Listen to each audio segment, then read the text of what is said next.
Conakry, 21 juin, Guinée Info. Les titres, on commence avec une page politique. L'opposition dite radicale annonce son retrait du dialogue inclusif après les événements survenus il y a 2 jours sur lac Dixine, Koza, Bambeto. La société civile tente de calmer les esprits. Point complet dans ce journal. À suivre la célébration des 50 ans d'existence de l'université Gamal Abdel Nasser de Conakry sur fond d'inauguration d'infrastructures pour la qualification de l'enseignement.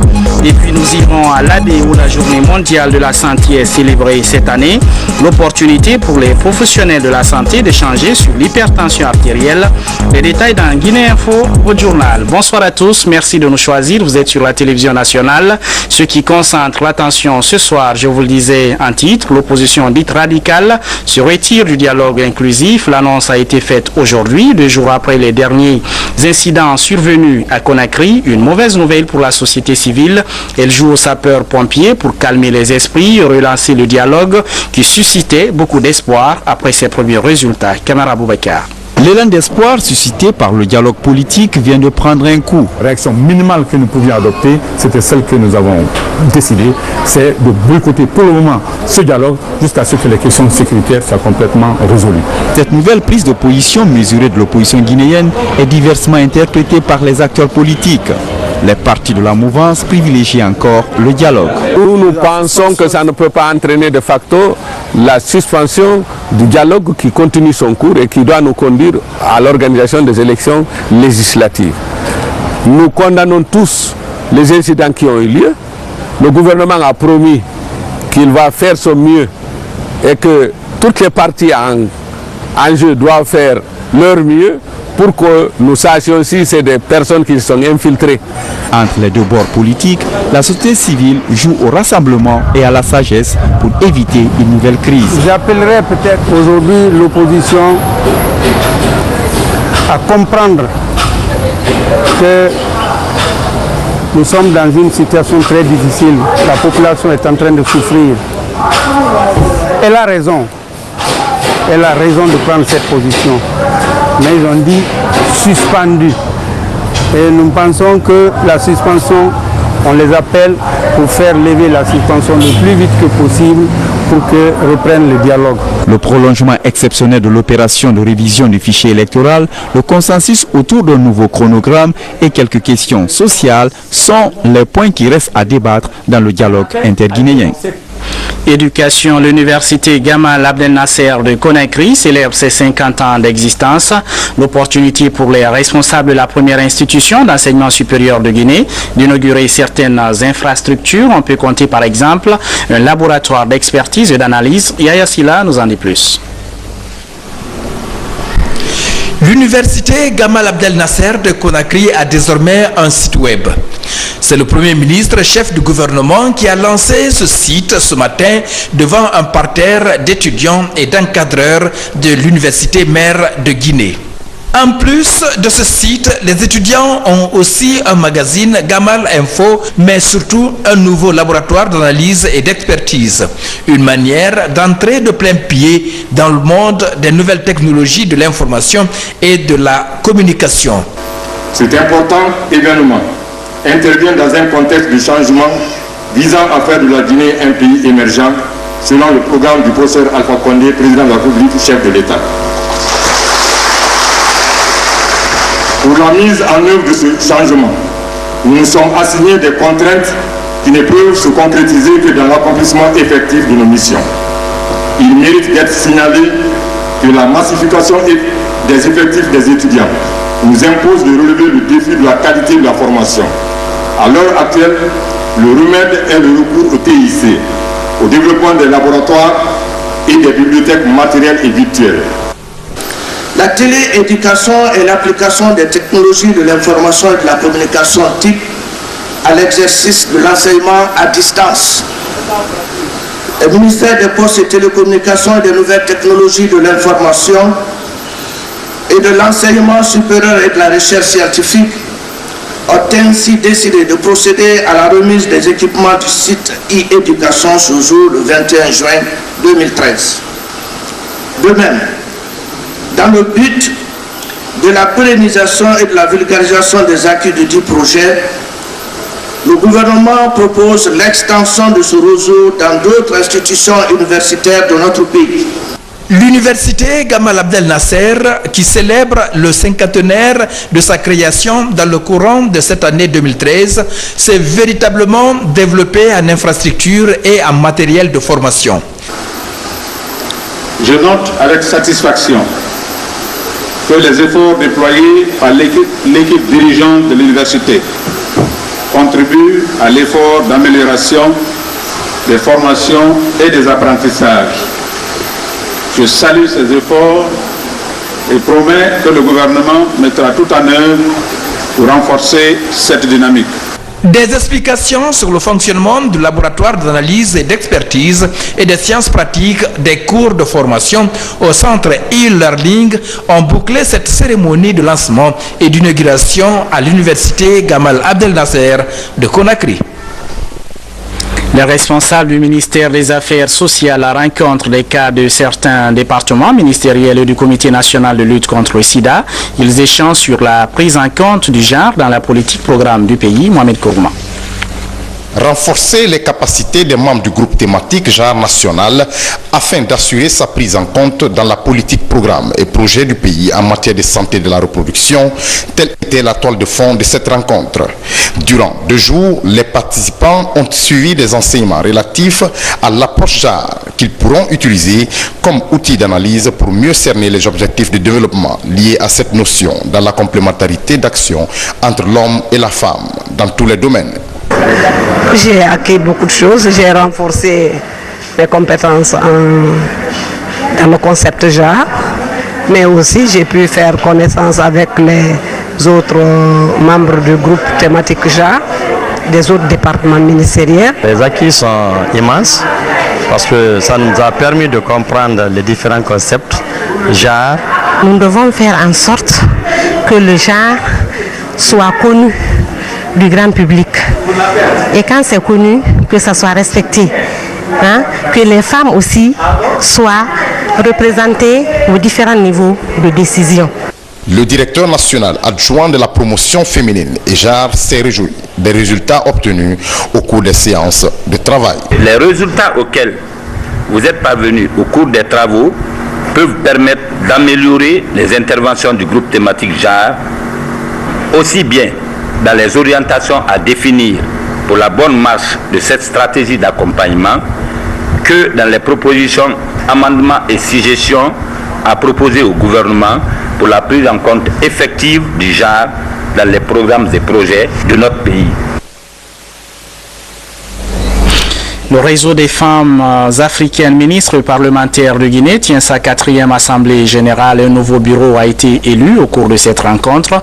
Il est composé de 17 membres et c'est la ministre de l'Industrie et des PME qui dirige désormais l'organisation, Ramatoulaye Touré. Acclamée par les consoeurs, la présidente du Refam Guinée succède à elle-même.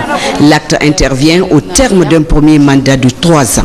Les femmes anciennes ministres et parlementaires sanctionnent la gestion de Makali Traoré par un renouvellement de confiance. Les défis qui l'attendent sont grands. Le travail que nous avons accompli en équipe est loin d'être un travail parfait. Nous avons fait de notre mieux. Vous nous faites confiance pour continuer à vous servir. Je voudrais vous remercier de cette confiance. Les femmes s'engagent à mériter de la confiance placée en elles pour la bonne marche de ce réseau. Nous sommes là pour veiller à l'application des lois et des décisions de ce pays. Nous sommes là pour faire la promotion des femmes et toutes les lois qui concernent les femmes doivent être appliquées pour que la parité entre les hommes et les femmes soit une réalité. Les femmes du Refam pour renouveler leur confiance à ma modeste personne pour le poste de secrétaire chargé du renforcement des capacités. Vous savez que le renforcement des capacités est très important dans une organisation comme la nôtre. Notre grand souhait est que les femmes journalistes, qui sont des membres potentiels de Refam, puissent participer à toutes nos activités, à la fois dans le pays et à l'extérieur du pays. Et le Refam a fait ses preuves. Et il y a eu une grande visibilité dans ses actions. Il y a un plan stratégique qui a été élaboré, que nous avons même validé. Pour le ministre de l'Industrie et des PME, le REFAM est une structure d'importance qu'il faut entretenir pour pérenniser les acquis. Ce réseau-là est extrêmement important. C'est à travers ce réseau que nous pouvons revendiquer notre place sur la scène politique. Les 30%, il faut qu'on les ait. L'accès aux services énergétiques modernes, l'implication des femmes dans les partis politiques, la lutte contre la mortalité maternelle et infantile, la gestion de la gratuité de la césarienne et les mariages précoces seront les prochains chantiers du leadership féminin en Guinée.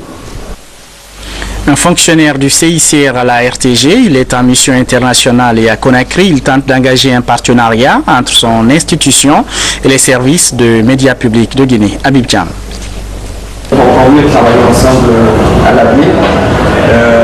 Wald Gabriel Sogeron, le porte-parole du comité international de la Croix-Rouge pour l'Afrique de l'Ouest.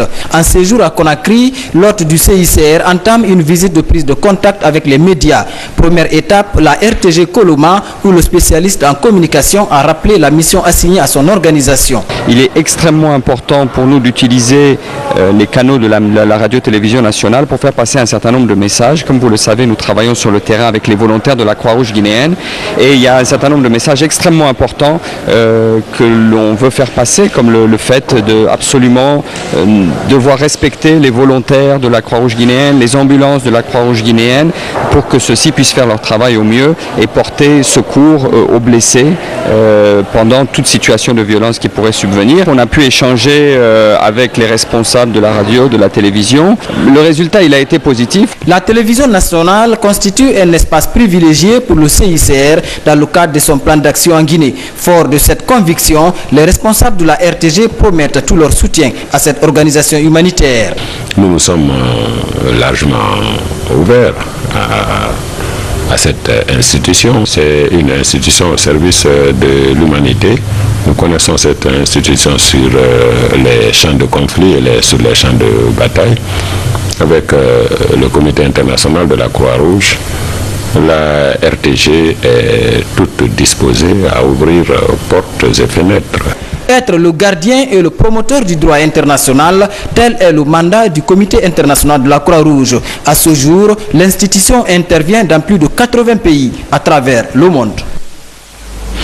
Zoom sur la RTG Boulbiné, la première chaîne de radio-diffusion-télévision de Guinée, est en souffrance.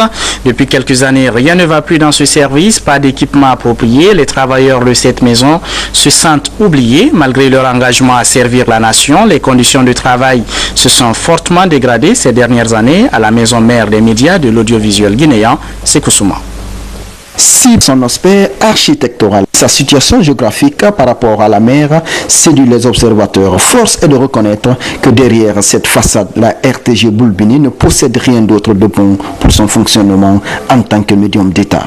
Fruit de la coopération guinéo-libyenne, la RTG Boulbiné, la voie de la révolution autrefois, ne répond plus aux normes des grandes stations.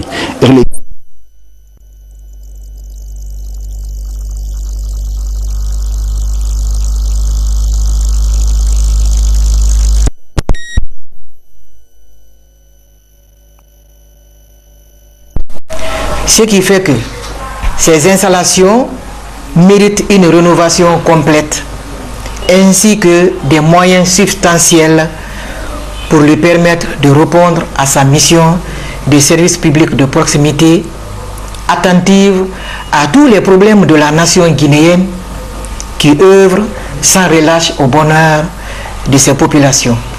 À la RTG Boulbiné, maison mère des stations, tout est priorité. De l'émetteur à la régie TV, en passant par les salles de montage TV et radio, la direction des archives, le service maintenance, les 2 salles de rédaction, télévision, radio, les toilettes, pour ne citer que cela. Tout est symbole de désolation pour un personnel jeune moulé dans le modernisme, en qui la volonté est loin de mourir. D'où ce cri de cœur. Pour au moins une 50aine de reporters, journalistes reporters, et c'est un seul VTR, une seule machine. On va faire la communication sans les moyens. L'État n'a qu'à accepter de mettre les moyens à la disposition des médiums de service public des médiums de service d'État. Nous sommes là pour eux, nous travaillons pour l'État. À cette allure, on a du mal à voir cette station dans la logique de la migration au numérique, surtout en cette phase préélectorale où les médias ont un rôle à jouer. SOS donc à la RTG Boulbini. Autre grand titre de ce journal, une page santé, et on se rend à la baie où la journée mondiale de la santé a été célébrée cette année. L'opportunité pour les professionnels de santé d'échanger sur l'hypertension artérielle, dépistage, conseils pratiques sur la maladie pour attirer l'attention de tous sur cette pathologie qui constitue l'une des principales causes de mortalité dans le monde. Sori de Kera. L'hypertension ou l'augmentation de la pression artérielle affecte plus d'1 milliard de personnes dans le monde. Elle est essentiellement causée par une alimentation non contrôlée, le manque d'exercice physique ou encore le stress. D'où le thème de l'hypertension artérielle pour la commémoration de cette 65e journée mondiale de la santé ici à l'Abbé, une région considérée comme zone de forte prévalence de la maladie.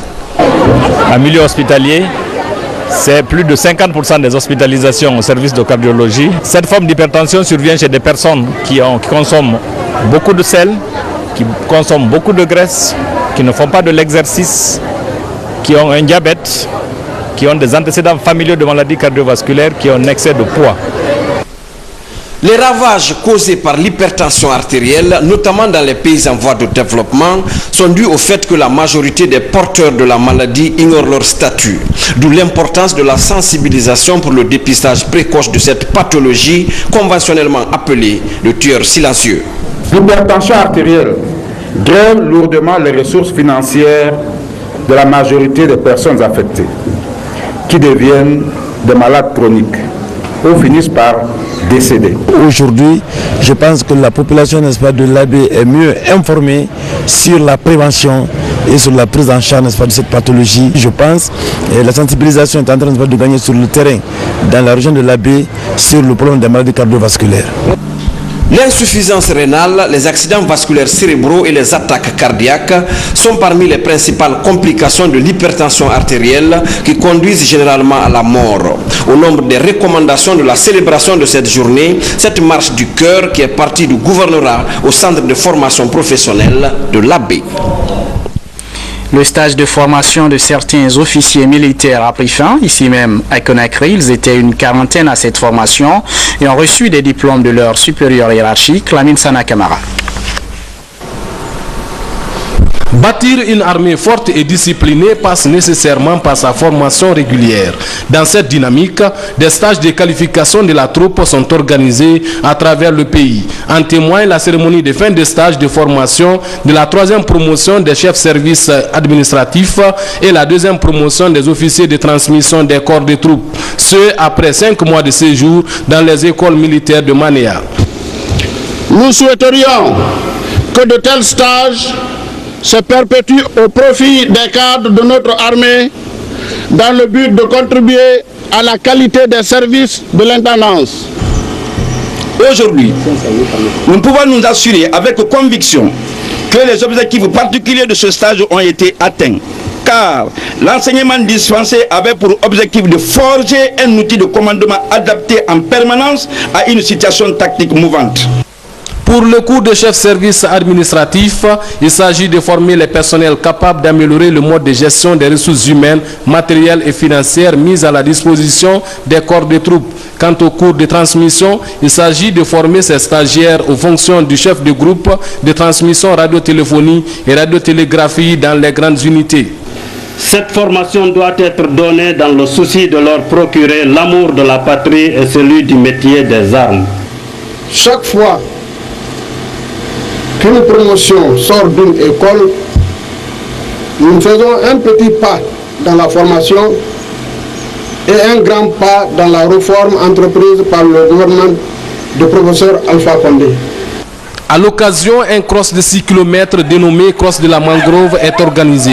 Objectif, créer une atmosphère de détente autour de laquelle officiers, sous-officiers, militaires du rang et athlètes civils se retrouvent pour renforcer la cohésion dans l'armée et les relations civilo-militaires, mais aussi promouvoir les écoles militaires de Manéa. Chapitre sécurité, on commence avec cette rencontre du directeur général de la police avec les élus locaux et commissaires centraux de la capitale. Il tente d'expliquer à chaque acteur son rôle dans le programme de police de proximité, un nouveau concept dont il faut s'approprier pour assurer la sécurité des citoyens. Morikaba. Cette tournée du directeur régional de la police de Conakry vise à expliquer aux élus locaux et aux associations de jeunesse des 5 communes de la capitale le bien fondé de la mise en place de la police de proximité initiée par le gouvernement guinéen. Dans les communes de Ratoma et de Matoto, Boubacar Kassé a tout d'abord rencontré les agents des commissariats centraux de Ratoma, de Somfonia, de Matoto et de Tomboulia. C'était pour leur expliquer leur nouvelle mission pour mieux sécuriser les personnes et leurs biens. Dans les mairies, le messager de la police nationale a plaidé pour une conjugaison des efforts à tous les niveaux. Cette police de proximité, c'est une façon de renforcer les capacités opérationnelles des structures de sécurité de police qui existent sur le terrain. Nous nous mettrons ensemble avec vous fournir tous les renseignements nécessaires qui puissent faciliter ce travail de maintien d'ordre et de défense de sécurité dans notre commune. Nous considérons que tout citoyen est policier dans la commune de Matoto. Donc nous sommes là à les accompagner par tout le comportement de décèlement des différents délinquants de la société. Dans ces communes, les activités ont été marquées par des échanges sur la nécessité de créer une synergie d'action entre les services de sécurité et les populations. Passage obligé pour gagner le pari de la sécurisation des personnes et de leurs biens. Sécurité, encore une police de proximité en Guinée, c'est nouveau et depuis l'annonce de sa création, ça fait beaucoup parler d'elle. Plusieurs citoyens ne comprennent pas son utilité alors que les initiateurs du projet estiment que c'est fait pour eux. Pour assurer leur sécurité, est-elle efficace et comment? C'est ce que nous explique Abdoulaye Diallo. La réforme du secteur de défense et de sécurité en Guinée est l'une des recommandations de la communauté internationale pour la restauration d'un état de droit. Dans cette perspective, le projet pilote de la police de proximité est initié. Son objectif est de rapprocher davantage les citoyens de leurs forces de sécurité. Au lieu que la police ne soit en face de la population, donc nous avons préféré, nous sommes en train de mettre une dynamique pour que la police soit au sein de la population pour mieux la servir. Le projet est pour le moment peu connu des populations. Le comité chargé de son exécution s'appuie sur la sensibilisation pour rassurer les citoyens de la disponibilité des agents dans la sécurisation de leurs biens. Il faudrait que les uns et les autres comprennent que ce n'est pas une création, une nouvelle création, ce n'est pas un recrutement, c'est pour renforcer les capacités qui existent déjà. Les hommes existent, mais il faut surtout, comme le travail que nous faisons, c'est pour sécuriser cette population, il faudrait donc faire en sorte qu'on implique cette population à sa propre sécurité. Des Guinéens s'interrogent sur la matérialisation de cet ambitieux projet au regard des réalités actuelles. Pour la police nationale, c'est une occasion de redorer le blason auprès d'un public sceptique sur la qualité de ses applications. C'est une bonne nouvelle pour les fonctionnaires guinéens. Bientôt une école d'administration en Guinée. C'est une première. C'est un projet du Haut Commissariat à la réforme administrative. Notre reporter Baba Kouyaté a rencontré le premier responsable de ce département. Il nous explique les motivations de son service. Écoutons-le. Vous savez, les autres pays peuvent se vanter d'avoir une tradition administrative. Mais nous, notre pays, depuis l'indépendance jusqu'à maintenant, nous n'avons pas eu une véritable administration. Parce qu'il n'y a pas d'école dédiée à la formation des administrateurs. Alors, il va falloir donc, le président de la République a donc décidé de mettre fin, n'est-ce pas, à un tel état de fait qui n'est pas de nature à favoriser le développement du pays. Parce que sans une administration professionnelle, une administration efficace, qualifié, alors aucun développement n'est possible. En 2012, le Haut Commissariat a lancé un appel d'offres international pour la réalisation d'une étude pour la mise en place de l'École nationale d'administration en Guinée. Donc, suite à l'appel d'offres international, l'ENAP de Québec a été sélectionné par la Commission nationale des marchés publics pour réaliser cette étude.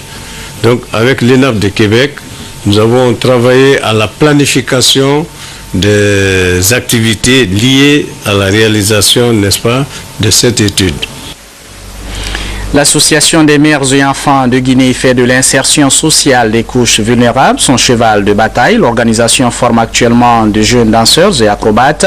La plupart sont issus de familles démunies et rêvent d'un meilleur avenir. Sekou Fernand Kourouma et Zézé Guilavogui sont allés à leur rencontre. Images et témoignages dans ce reportage. Ces jeunes sont sous l'encadrement de l'Association des mères et enfants de Guinée, AMEG. L'ONG se bat pour l'épanouissement des femmes et des enfants à travers un plan d'insertion sociale. Elle facilite l'accès au microcrédit de ces jeunes issus des familles démunies. Tous les enfants qui viennent de faire la prestation là devant vous donc, sont hébergés ici, dans la maison familiale, donc hébergement, nourriture y compris. Et franchement, je le fais au nom de la MEG. On n'a pas les moyens financiers. Ce qui est sûr, nous avons la volonté.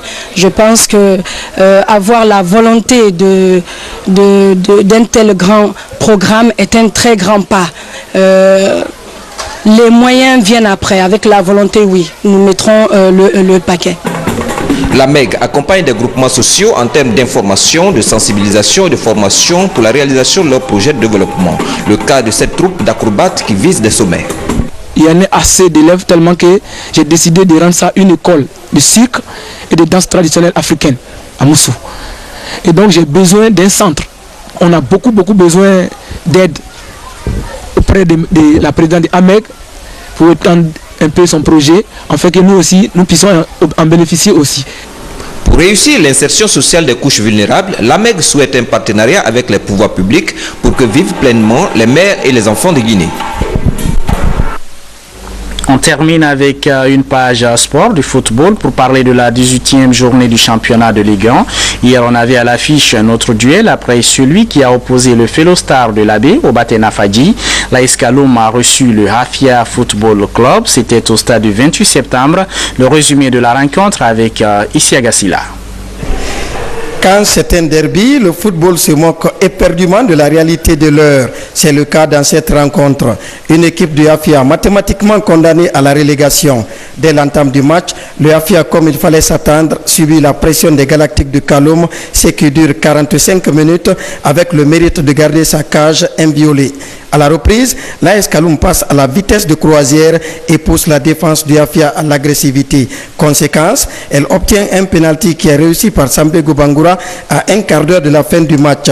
Cependant, suite à cette ouverture du score, le club de la presqu'île de Kaloum tombe dans un faux rythme et s'expose derrière.